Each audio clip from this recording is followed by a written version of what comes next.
President Muhammadu Buhari has met with the Central Bank Governor Godwin Emefiele at the presidential villa in Abuja.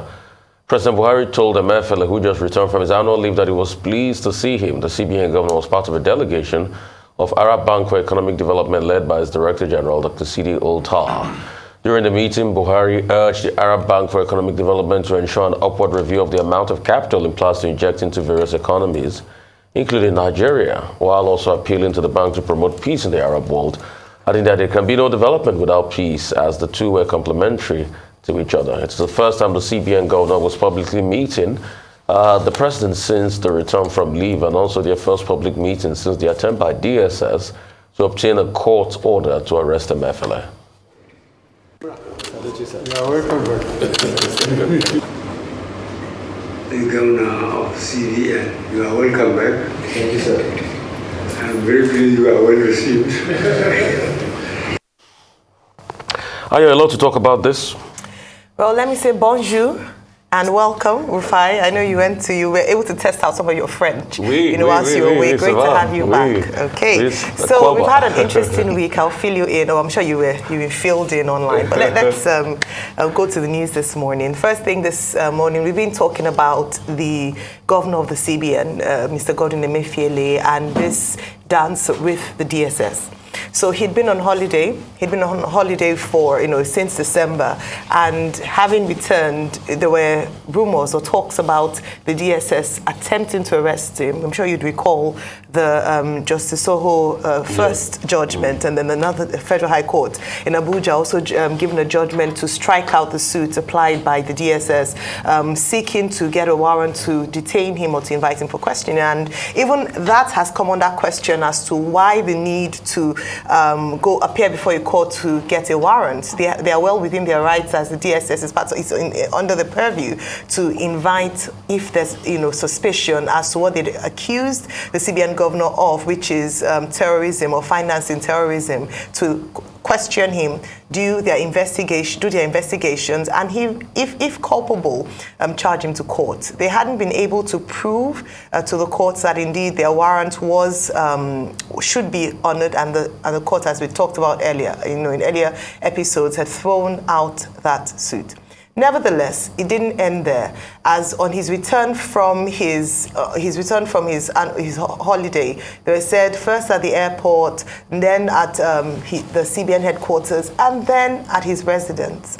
And a number of people had called out, senior advocates of Nigeria, some SANs, some human rights watchers had said that the DSS and security agencies should let the CBN governor do his job. If they have a case against him, he's not protected by immunity as the CBN governor. They should then, investigate, and if guilty, take him to court, rather than trying to detain him in this instance illegally, since the court had ruled on this. Now, something else you had said as well was the seeming, quiet of the president. Who, in terms of him responding, I mean, he appointed Mr. Godwin Emefiele and appointed him for his second term as well. And so it's good to see, that video. I think it sends a strong message to the DSS as well as to other agencies who might be wanting to distract. Don't forget, on the 8th of December, early December, Mr. Godwin Emefiele had gone to Daura and Katsina to brief the president on some of the new policies he had introduced. And from that report, when he spoke to media agencies afterwards, he had said that the president was happy to support what he was doing, and just asked him to carry on. So it's great to see this, and now we're hoping. We've gotten the court judgment. We've gotten talks by lawyers, human rights watchers, and now the president has welcomed him back. So let Mr. Emefiele, the governor of the Central Bank of Nigeria, do his job without distractions. Dr. Bati? Okay. What are the issues here?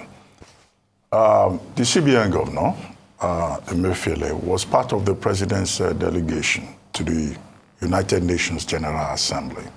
And after that, the reports indicated that he went for medical treatment, and then also subsequently decided to take his annual leave.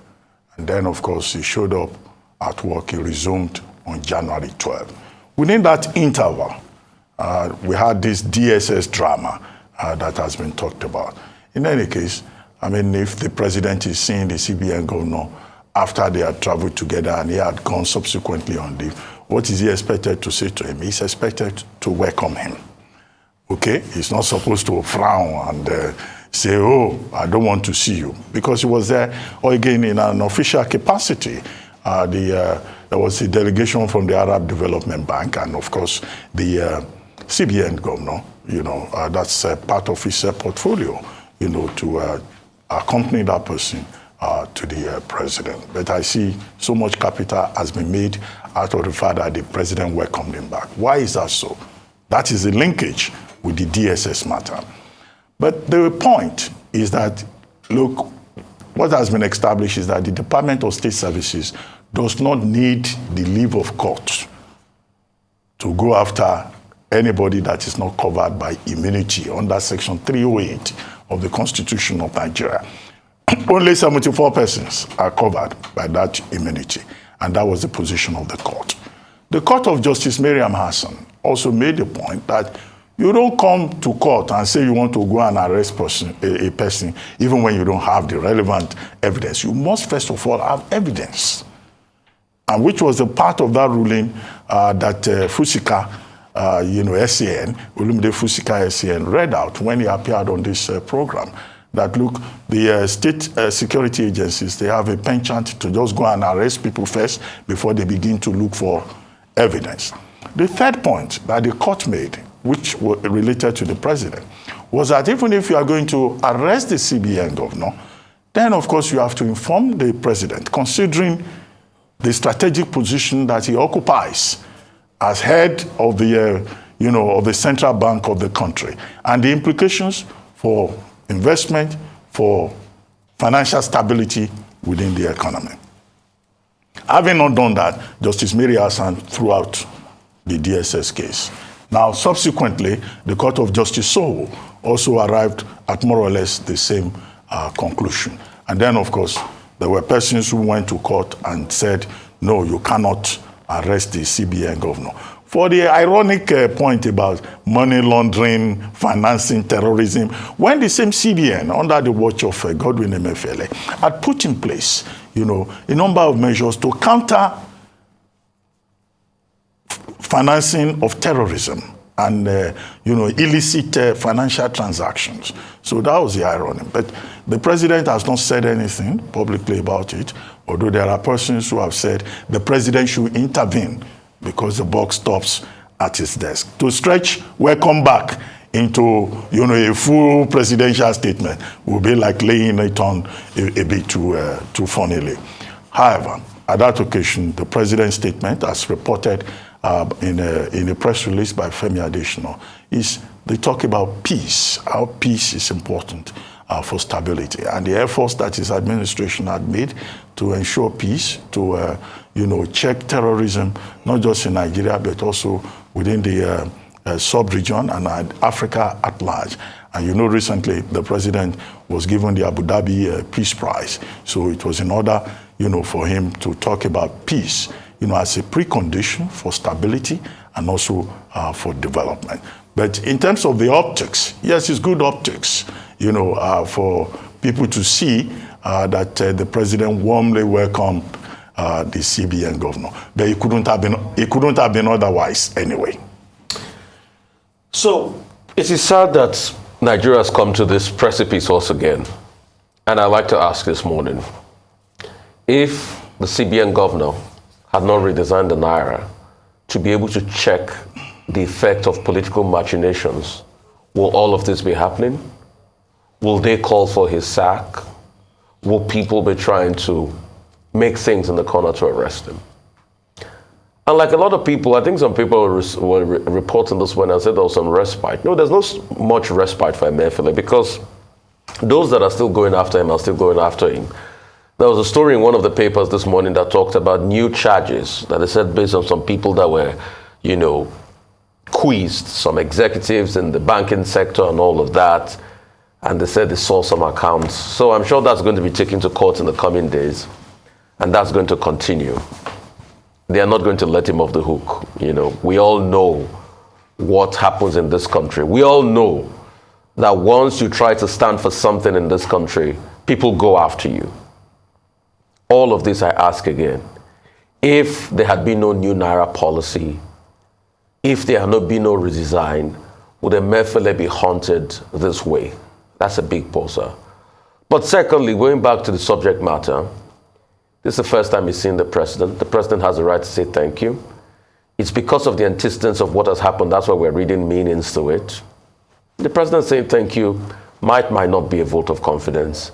But in the coming days, a lot of things will happen. We might not know what will happen. But these coming days, whatever we do, let us remember the interest of the country comes first. The policy for the Naira redesign is in the benefits of us as a country.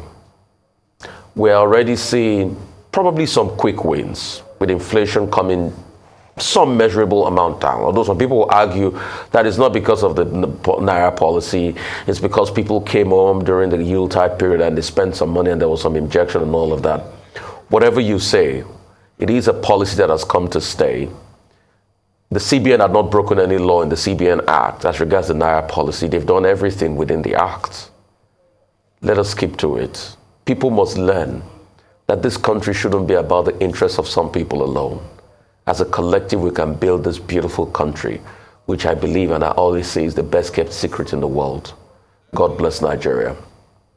Atiku Abubakar has taken his campaign message of rescuing and resettling Nigeria to the southwestern state of Oyo, but one political figure was noticeably absent. Oyo State Governor Seyi Makinde, one of the G5 governors seeking the removal of the PDP chairman Iyorchia Ayu. But the governor of the state, Ademola Adeleke, and others called on Oyo voters to put political differences aside and vote for the party's candidate at all levels.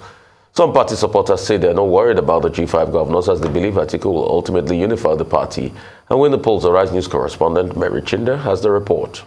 It's the D-Day of the PDP presidential campaign rally in Oyo State, with the Maple Hall playing host to scores of party supporters in the state, including state party chieftains. However, it is worthy of note that the governor of the state, Governor Seyi Makinde, who is one of the G5 governors, is conspicuously absent at this rally. Amid jubilation from supporters, Atiku Abubakar hails the governor of Oyo State, Seyi Makinde, and assures Oyo people of inclusiveness in his government if elected. Now, Southwest is known to be also a business center. That's why in our economic program, we are committed to making sure that the industrialization of the Southwest is achieved and has the support of the federal government. But the governor of Osun State, Ademola Adeleke, and others are charging Oyo voters to put political differences aside and vote for the party's candidates at all levels. Let's surprise them and say in the Southwest we own Atiku. Hope you won't disappoint us. This is not the Nigeria of our dream. Our youths are getting frustrated. They are hungry. Our people, our mothers and our fathers, they are getting poorer and poorer by the day. With the presidential elections barely 37 days away, some party supporters say they are not worried about the G5 governor's rift, as they believe Atiku Abubakar will ultimately unify the party and win the polls. The PDP is expecting to win Oyo State. The governor of Oyo State is a PDP governor. Even though there had been some differences. The facts speak for itself. You can see the crowd, the enthusiasm. What is clear from here is the fact that the people of Oyo State, the people of Ibadan, the people of Oyo State have made up their mind about who to follow. This is a state that is politically savvy, and they are the pace setters for Nigerian politics. I have no doubt in my mind with these numbers. Look at the enthusiasm, look at the energy. Because what I've seen today make me proud and make me happy that we are going to win the election 2023. And with today's campaign in Oyo State over, the PDP is officially drawing its curtains to its campaign in the Southwest. Mary Chinda reporting for Rise News. Meanwhile, presidential candidate of the All Progressive Congress, APC, Bola Tinubu, yesterday said that he will tackle head-on the problem of corruption if elected president at the next month's poll. Tinubu stated this in Abuja during a consultative forum with the Federation of Construction Industry in Nigeria, FOCI. The APC presidential candidate said his government will back the establishment of a construction bank while aiming to eliminate corruption from Nigeria's system. He assured that the government will make conscientious effort to adopt strategies that attract rather than scare away investors. The former governor of Lagos State also stressed the need for a construction bank that can guarantee long-term loans for players in the industry. All right, a lot to talk about, Ayo. Yes, they are, but very limited time, so I'll just speak on the first story, first of all, and a short comment on the Tinubu story meeting with the Federation of Construction Industry in Nigeria. So going back to the rally in Oyo State by the PDP, where the PDP presidential candidate is seen to be having quite a colorful reception, despite some of the distractions that the state, Oyo State, has posed in terms of the G5 governors' agitation, of whom the Oyo State governor, Governor Seyi Makinde, is one of. Now, looking at that from the report from Mary Chinda, a number of people turned out, was a massive turnout, and this was quite an important campaign in the Southwest. Recall that the PDP has a lot of work to do in the Southwest because APC seem to have quite a stronghold. Indeed, the PDP has only 2 states in the Southwest. In Osun State, which has recently come under the PDP following an APC administration, and Oyo State, which is also a PDP state following, Governor Seyi Makinde taking over from an APC administration. So they have their work cut out for them in terms of campaigning, swinging the states to votes for the PDP presidential candidates. Therefore, they need all hands on deck. They need as many people as possible coming on board to ensure that they're able to deliver this state. It's not about, a colorful campaign alone or speeches, which are very important. As we said earlier on, that as we progress towards the 25th of February and the 11th of March, it should now become more about the issues as opposed to the distractions. Unfortunately, the distractions are quite difficult to ignore. So the PDP presidential candidate has come into Oyo State, and traditionally, or what should be expected, his PDP governor should be there to receive him, as he did when the PDP G5 governors came into Oyo State. Unfortunately, at Makbo Hall, Governor Seyi Makinde was conspicuously absent. For whatever reason, searching in terms of the whys, aside from the obvious, we don't understand why the governorship candidate of the PDP in the States is not there to receive the presidential candidates or attend the campaigns. Now, it's important to note that Waziri Atiku Abubakar and the chairman of the PDP, Senator Iyorchia Ayu, tried to make it seem as if things were good by commending the governor that he did well in organizing the rally. They said this was a well-organized rally, but reports the day before had actually speculated that the governor wouldn't be there and that the governor hadn't actually been involved in the planning of this rally. So whilst they're trying to for the optics, make it seem as if things are going on well, it is difficult to believe that when, the governor was obviously absent at that rally. Now, aside what, Waziri Abubakar said in terms of restructuring the economy, what he was going to do, it is important for the people to see a united PDP at rallies such as this, so that it gives confidence to the people that they have their house together and they're able to lead a nation. The G5 governors have to come to a conclusion as to what it is they want in terms of whom they'll be supporting come the elections. And again, the question keeps coming up, are they willing to jeopardize the chances of the PDP in the Southwest because of these agitations? Dr. Abati? Okay, yes. The PDP rally in Ibadan, the Makbo Hall Arcade, which is a traditional venue for political rallies in Ibadan. You see that in the last few days, the People's Democratic Party has been doing a tour of the Southwest, from Ekiti State to Ibadan, Oyo State, from Oyo State to Abeokuta, Ogun State capital. So, which of course is strategic. The party is focusing, it will appear within this period, on the Southwest heavily. Now, the major thing that happened at that rally would seem, as has been pointed out, the absence of the governor of the state. But other reports indicated that before that particular rally in Ibadan, that there had been a meeting between Seyi Makinde, the governor, and Waziri Atiku Abubakar.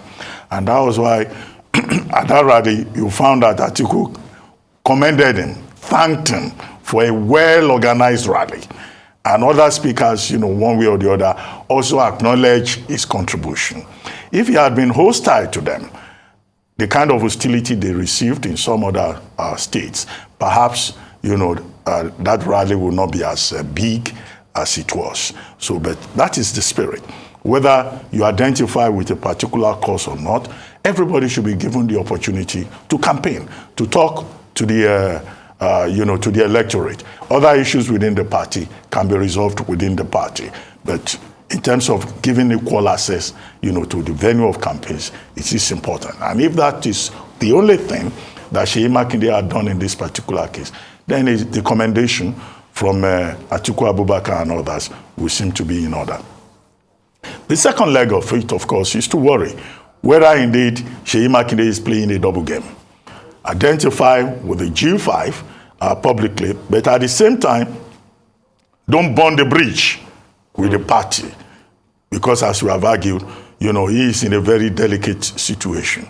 So is he trying to play a balancing game? That is the question to ask. The third point to be made is that the fact that they had that huge crowd being shown on television, the big rallies don't necessarily translate into votes. It's just a psychological thing, to promote the party, to give the impression of massive support. But on election day, it's not all those people that you see at the rallies that will, in fact, not even all of them will probably have, their permanent voters cards. What is important is for people to go out to vote. Now, in terms of the issues that Atiku Abubakar addressed, he talked about restructuring. And he says this all the time. He was going to devolve powers to the states, devolve more resources to the states. Well, that would require a constitutional amendment. It's not a thing that an individual can just promise. It's a whole process. You need the concurrence, of the National Assembly and also of the state houses of assembly to be able to amend the constitution. He also used the opportunity to talk about security, how he's going to deal with security. The usual thing about his record as having served in, the Obasanjo government as vice president.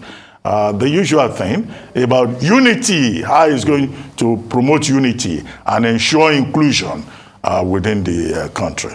But it's standard practice for politicians to make promises, on the stumps. What is important is how we keep repeating that, how they can translate that into actionable goals. Another thing that the PDP presidential candidate did yesterday was that he visited the Olubadan of Ibadan, and at the palace, he was talking about how he's going to bring traditional institutions into the mainstream.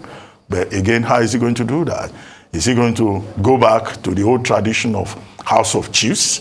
Or what kind of role does he have for the traditional institutions? And after that rally yesterday, a statement was then issued in his name, in which he was saying that he will not descend to the level of mudslinging and politics of hate and abuse like his opponents. In recent times, there's been this, conflict between the APC and the People's Democratic Party. Well, it's good that Waziri Atiku Abubakar said that in that statement to say he's going to stay above the fray. That, in fact, is what the Electoral Act requires. But I hope that apart from that statement issued by the PDP presidential candidate, he will start by passing that message to his spokesperson, his surrogates, and those people who think that this election is a war by another means. That is what is important.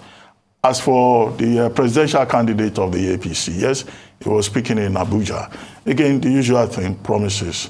He will address education challenges. He will reinvent, which is a part of his statement that I think should be underlined, the federal mortgage Bank of Nigeria, which he says has become static, lacks innovation. And I think that if anybody, can turn that particular institution around, that may be of benefit and of interest, to many members of the Nigerian public who, don't have access, to mortgage support, to mortgage loans. As for the construction industry, well, it's good to say it will attract international investors and drive investments into that sector. Yes, that's fine. But that's also contingent on a number of other factors. You have to provide infrastructure. You have to provide security. So it's a cocktail of issues. But as we move towards the election day, we'll find these candidates, making more and more promises. But they must eschew violence. They must eschew the resort to abusive language, because that has become a distraction. Some people say, abusive language, grandstanding, mudslinging is part of the politics. But our fear is that if they don't tone down this, it could have implications even for post-election stability in the country. Because it's not just about the election. The issue is also what happens after the election. And let nobody set the stage, for any kind of blowout or conflict. Because the way some people are sounding, it's like they've decided that they must win by force. This should not be an election that is won by force or resolved by force. And I've seen some people, saying that the PVC is not only PVC that INEC is talking about, that if you have any identity card, you can vote on election day. One guy was speaking on radio. He said he will commit suicide if they don't allow him to vote with his identity card. Look, it's not identity card election. What is required is permanent voter's card. That is what the Beavers recognizes. And I hope INEC will take this up and begin to tell people that you can't come with your driver's license on election day. It's PVC. So I hope I get the time, because there's a lot to unpack, especially as regards what's happening in the PDP. At first, the presidential candidate of the PDP said they will, keep to saying clean campaign. I don't think that's true. And please, I don't just talk. Just remind me in a matter of days. I said next week, you will hear another vitriol from the PDP presidential campaign very soon. And it's going to scatter everything. And the APC will probably reply, and they will add labor to the fray. And probably NMPP too will start their own. It's season for vitriol. That's who they are. Let's not deceive ourselves. I don't like self-deceit. Secondly, there's fire on the mountain in Oyo State. Let's not deceive ourselves. I made my investigations, and there were some, reports saying that actually the governor told some of his supporters not to go there. So even if he still supported them, and like you said, maybe he's playing a double game. His hardcore supporters too didn't go there. Or some of his foot soldiers too didn't go there. And he was conspicuously missing. The greatest show of solidarity is your presence. Because that was a political stomp palace. Makbo is not just Makbo. Makbo is the citadel for your politics, even Southwest politics. And we know the glowing way we talk about Lurioke Makbo.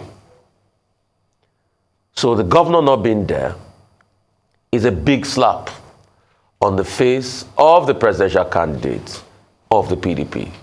And no matter how much the PDP tries to placate it, they know it's a big slap. A sitting PDP governor, a PDP state, presidential candidate campaigning, then the governor isn't there. No matter how they try to spin it and say he supported them, they know it's a big slap on them politically. But the question is, will Seyi Makinde be able to hold his own? Because obviously the PDP in Oyo is factionalized. And Bola Rumi on one corner or the other. Who will get out the votes?